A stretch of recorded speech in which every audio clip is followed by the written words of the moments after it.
Il y a quelques semaines de cela, Rolex avait réalisé un teaser pour annoncer enfin quelle serait la nouvelle montre mise à l'honneur pour l'année 2021. Et ça y est, on a une réponse officielle en tout cas, puisque beaucoup de rumeurs, beaucoup de spéculations ont été faites. Mais cette année, la montre à l'honneur, c'est l'Explorer 2.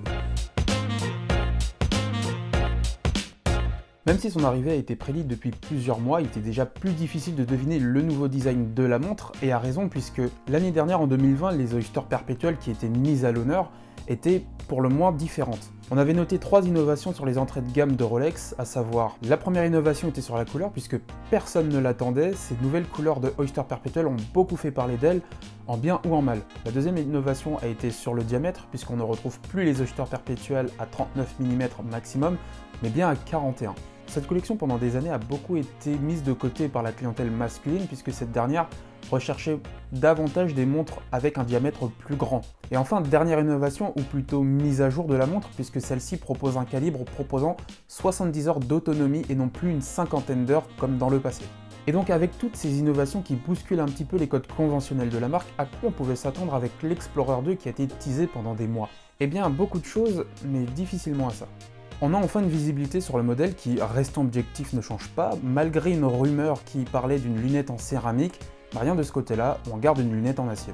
Quelques modifications mineures ont été apportées sur le bracelet, mais globalement, ça reste le même modèle que l'année dernière. Mais alors qu'est-ce qui change? On l'a vu en introduction, la différence significative va se jouer sur le calibre, puisque Rolex, depuis 2018, intègre ces nouveaux calibres à ses montres pour avoir plus d'autonomie. Donc fini le calibre 31,85, on va avoir à présent le calibre 32,85, qui ne propose plus une cinquantaine d'heures d'autonomie, mais plutôt 70 environ. Donc pas de grosses innovations cette année comme on aurait pu le voir avec l'Oyster perpétuel l'année dernière, mais on reste sur un calibre nouvelle génération et un bracelet nouvelle génération. Et toutefois, petite nouveauté qui est la bienvenue, c'est l'intégration de l'or sur l'Explorer. Donc on peut avoir maintenant une lunette et la partie du bracelet en or jaune 18 carats. Mais contrairement à l'Explorer 2, on a une petite différence sur le diamètre qui, cette fois, se voit rétrécir. On est passé de 39 mm à 36 mm. À qui va s'adresser ce modèle et pourquoi un revirement sur le diamètre significativement plus modeste? Seul l'avenir nous le dira. Même si Rolex avait très probablement prévu de revisiter l'Explorer et l'Explorer 2 cette année, je trouve que c'est un pari assez risqué quand on voit ce que les autres maisons indépendantes nous proposent en 2021. Et il semblerait que, hasard ou non, le vert soit à l'honneur cette année. Je pense notamment à Audemars Piguet qui voit la vie en vert cette année et qui revisite l'iconique Royal Oak. À mon grand regret, on ne retrouve pas la petite tapisserie sur toutes les collections, mais un peu de changement est le bienvenu.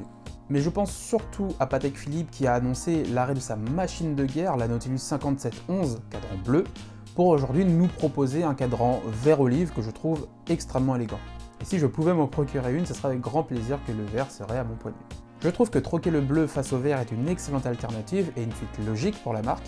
À voir comment le public reçoit la montre, mais je pense que ce sera très positif. En revanche, pas de changement sur le bracelet, on retrouve un bracelet en acier et non en platine ou en titane comme les rumeurs le laissaient croire. Peut-être que Patek Philippe n'a pas encore joué toutes ses cartes cette année puisque Thierry Stern nous avait promis une surprise, mais surtout 1000 derniers exemplaires de la 5711 pour rendre hommage, je cite, à la montre. On peut peut-être imaginer une édition spéciale comme on l'a vu pour la spéciale 40 ans. La suite nous le dira. Mais avec toutes ces belles annonces, est-ce que l'Explorer et l'Explorer 2 auraient suffi à elles seules à rivaliser avec les autres marques cette année? Pas sûr.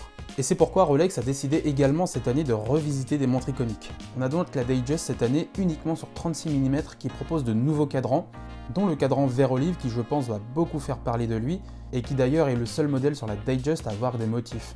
Beaucoup de personnes voient le motif en palmier, mais je trouve que les motifs font très feuille de bambou. Dites-moi en commentaire comment vous voyez les motifs. On retrouve un nouveau cadran appelé cannelé qui personnellement me fait beaucoup penser au motif serpentine de la collection Bulgari. Ceux qui suivent nos podcasts devineront facilement pourquoi. Et chaque cadran change de couleur selon l'alliage que vous choisissez sur votre bracelet, ce qui propose un panel de choix extrêmement large. Et cette possibilité de personnaliser davantage sa montre est un excellent point pour Rolex puisqu'on l'a vu depuis l'année dernière, la marque tente de satisfaire le plus de personnes possible. Une nouveauté également sur la Skydweller qui a maintenant le luxe d'avoir son propre bracelet jubilé et je la trouve magnifique. Mais la nouveauté que beaucoup ont remarqué, c'est le grand retour du cadran météorite sur la cosmographe Daytona. Et la particularité de ce cadran, c'est qu'il vient effectivement d'une comète. Cette comète, c'est Gibeon qui s'est crashée sur Terre dans les années 2000. La comète porte le nom d'ailleurs de la ville la plus proche du crash. Et Rolex eut la bonne idée d'acheter une partie de la comète aux enchères, ce qui lui permet aujourd'hui de réaliser des cadrans 100% extraterrestres. Et je trouve ça extraordinaire comme histoire.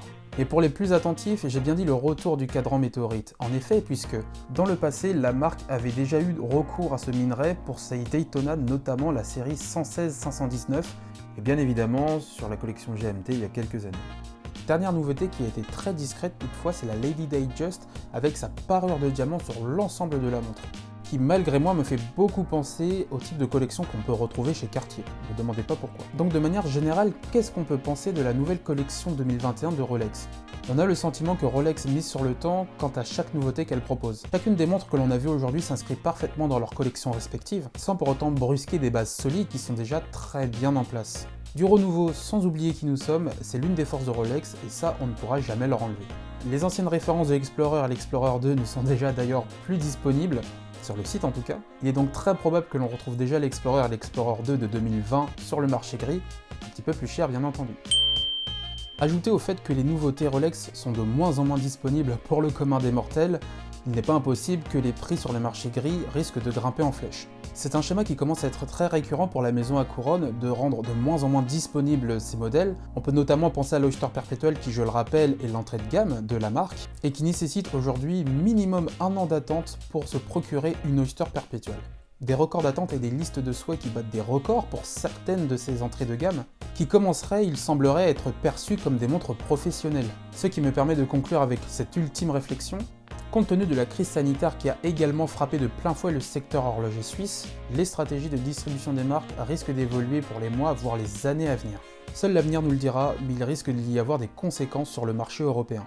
Cette réflexion, on y apporte une réponse dans notre podcast dédié à cette question, je vous mets le lien en description. Dites-moi ce que vous pensez de cette collection 2021, j'ai hâte de voir comment elle sera reçue du public. Mais j'ai surtout hâte de connaître votre avis sur ces modèles qui risquent de faire parler d'eux. N'hésitez pas à laisser un pouce bleu avant de partir, comme d'habitude, ou vous abonner pour nous rejoindre, on commence vraiment à être de plus en plus nombreux et ça nous fait extrêmement plaisir de lire vos commentaires. Et quant à moi, je vous dis à très bientôt pour un nouvel épisode. Salut!